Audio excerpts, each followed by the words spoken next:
7 8 અને 9. હવે અહીંયા તમને કીધું છે 10 રૂપિયા. તો 10 રૂપિયામાં શું કરશું? આપણે 5ના સિક્કા છે તો 5 5ના 2 સિક્કા લેશું એટલે 10 થઈ જશે. એટલે અહીંયા હું પહેલાં લઈશ 5 5ના 2 સિક્કા. પછી અહીંયા હું 5નો સિક્કો તો લઈશ જ, પણ આ 5 છે ને હું છૂટો પાડીશ. એટલે 2 રૂપિયાનો એક સિક્કો, બીજો પણ 2 રૂપિયાનો સિક્કો અને 1 રૂપિયાનો સિક્કો. એના પછી અહીંયા પણ 5 રૂપિયા, પછી આવશે 2 રૂપિયા એટલે 7 થયા. 7 પછી હું રૂપિયાનો સિક્કો લઈશ એટલે 7 પછી 8 7 8 9 અને 10. એના પછી છે 5 રૂપિયાનો સિક્કો, પાછો આ 2ને છૂટો પાડીશું, રૂપિયામાં લઈશ. બરાબર, એટલે રૂપિયો ને રૂપિયો 2 રૂપિયા થઈ ગયા. હવે આ જે 3 છે એને એમને લઈશ પાછા હું,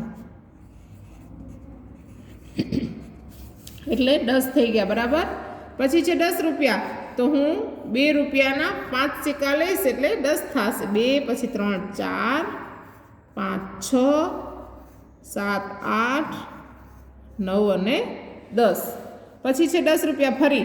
હવે આને શું કરીશ? આ બધા 2 2 લખીશ એટલે 8 સુધી લખીશ. પછી પાછા 2 ને 1 1માં છૂટા પાડીશ એટલે 2નો સિક્કો 2નો સિક્કો 2નો સિક્કો અને 2નો સિક્કો. એટલે કેટલા થયા? 2 પછી 3 4 5 6 7 8 થયા. હવે 1 9 અને 10. આવી રીતે 2 રૂપિયાના.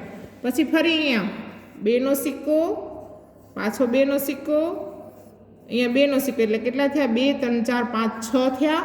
હવે 6 પછી રૂપિયાના સિક્કા લઈશ એટલે 7 8 9 અને 10. એના પછી છે 10 રૂપિયાના વરી છૂટા પાડવાના એટલે અહીંયા 2 અને 2 એટલે કેટલા થયા? 4 થયા. બાકીના હું રૂપિયાના સિક્કા લઈશ એટલે 5 6 7 8 9 અને 10. પછી છે અહીંયા 10 રૂપિયા એટલે અહીંયા હું 1 2નો સિક્કો લઈશ. 2 પછી બધા રૂપિયાના લઈશ એટલે 2 પછી 3 4 5 6 7 8 9 અને 10. એના પછી અહીંયા 10 રૂપિયા કીધા છે તો હવે આ 2ને હું છૂટો પાડીશ એટલે 10 એ 10 રૂપિયાના સિક્કા લઈશ એટલે 1 2 3 4 5 6 7 8 9 અને 10. તો આ રીતે તમને સ્વાધ્યાય પોથીમાં જુદી જુદી રીતે ઉપયોગ કરી અને રકમ બનાવવાની છે.